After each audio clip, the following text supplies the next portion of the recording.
So apparently, Bruce Garriock of the Ottawa Sun has reported that the Ottawa Senators are interested in acquiring Anaheim center Mason McTavish. Is it really a surprise? No, it's not, because everybody knows that McTavish might be on the market just because of the math, right? Like, he didn't have a good season. He didn't fit well with Quinville. He was scratched even in the playoffs. He signed that massive deal after kind of missing training camp. And, he kind of got moved to the wing, got pushed down. Anaheim's got to sign Leo Carlson, Cutter Gauthier. Teams that are interested isn't a surprise, right? So many teams could use a center like him, like obviously Montreal, Philly. There's a bunch of teams, but Ottawa has seemed interesting in the sense that they're one of the few teams that have really good depth down the middle. Apparently, with Tim Stützle, Dylan Cousins, and Shane Pinto, you can argue they're easily one of the probably the top five, maybe top 10 at the worst in terms of center depth.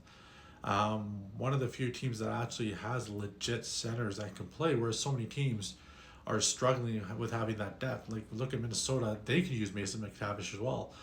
But apparently McTavish's dad was hired a couple years ago by Steve Stais as a scout within the Senators organization. So maybe that's the thought process, right? Like, kind of bring him home in a way, have him come back there, and if that's the case, I don't know what the trade package would look like. I mean, they traded Josh Norris to get Dylan Cousins.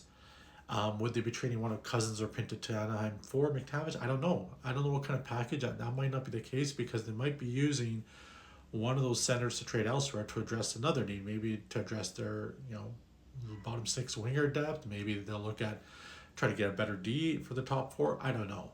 It's just interesting because we hadn't heard anything about Ottawa linked. Some of these other teams were not surprised.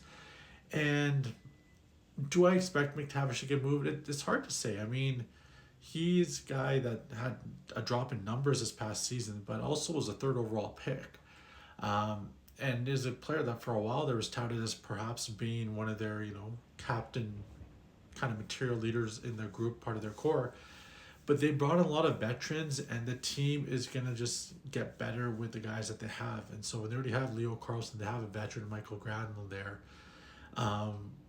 Is there room for McTavish? Like, I don't know.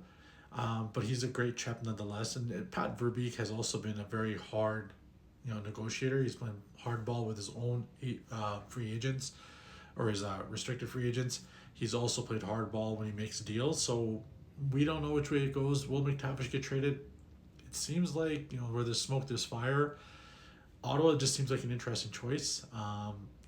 Personally, if I'm in Ottawa's shoes, I keep the centers that I have, but I'm not the one in charge, and who knows what their actual plan is. So let's see what happens.